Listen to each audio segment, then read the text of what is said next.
top story at this hour. Despite a stringent zero COVID-19 policy, the number of infections are on the rise in China.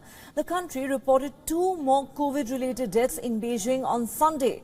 China earlier recorded its first death from COVID-19 in the last 6 months just this Saturday, when an 87-year-old man died in Beijing. China has reported over 26,000 new COVID infections in just the last 24 hours, of which 621 cases have been detected in Beijing.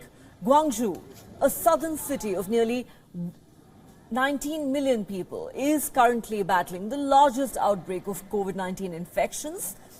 It has ordered a 5-day lockdown. The city has also suspended dine-in services and shut nightclubs and theatres. School students across several districts in capital Beijing have been asked to attend online classes. Residents in some of China's hardest hit areas have been asked to stay at home. The latest wave of COVID infections are testing China's resolve to stick to the adjustments it recently made to its zero COVID policy under the new guidelines.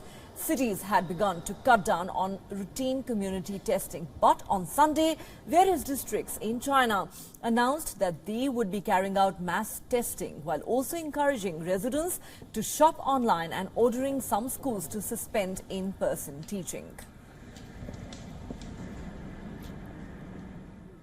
For more on this big story, we're now joined by Dr. Benjamin Cowling, Chair, Professor of Epidemiology at the University of Hong Kong. Thanks very much, Dr. Cowling, for speaking to WION. Now, let me ask you this. What explains the sharp spike in COVID-19 infections in China, despite the country's stringent zero-COVID policy, which in fact has come in for a lot of criticism?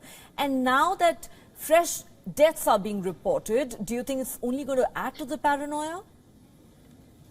Well, actually, the zero COVID approach had been doing pretty well for China in the first 2.5 years of the pandemic. But just recently, with the most recent versions of the Omicron variant, so that's BA5 and also the newest strains that have come even after BA5, these are highly transmissible strains. They're very difficult to stop. I think more difficult than anything that's been seen before. And in China, it's maybe just a little bit too much for the zero COVID measures that have been so successful until now. As you said, the case numbers have been rising day on day, week on week, and it looks like it's going to be very difficult to get back down to zero, although that may still be the target. That may still be the target. Now, a lot has been said about how the endless lockdowns and other restrictions have not only impacted normal life in China, but also hit the country's economy very hard. Is China, you think, in a position to strike a balance, or is the focus now going to be primarily on containing infections?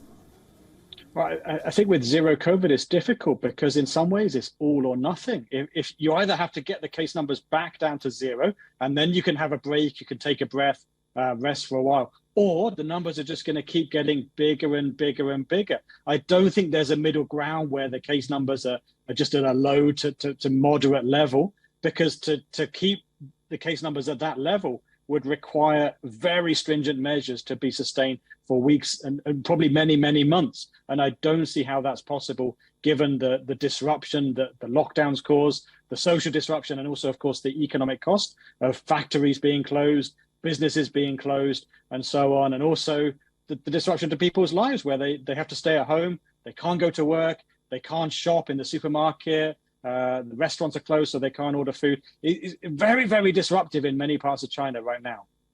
Well, there is no doubt lockdowns come at a huge cost. Thank you so much, Dr. Benjamin Cowling, for speaking to WION.